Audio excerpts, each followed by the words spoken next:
days po yung game natin. Ngayong court po, nakailang rounds tayo, naka-apat yata, tatlo. Yung pang-apat na, sana po. So, congratulations po, Miss Maris.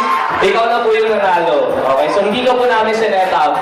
Hindi po, wala pong set, wala di ba? Walang setup na nangyari. Ganun talaga. Congratulations. Okay? Ayan. Sige. Tabi ka muna kay Brian. Okay. Hindi ka po namin napagtripan. Okay lang po yun.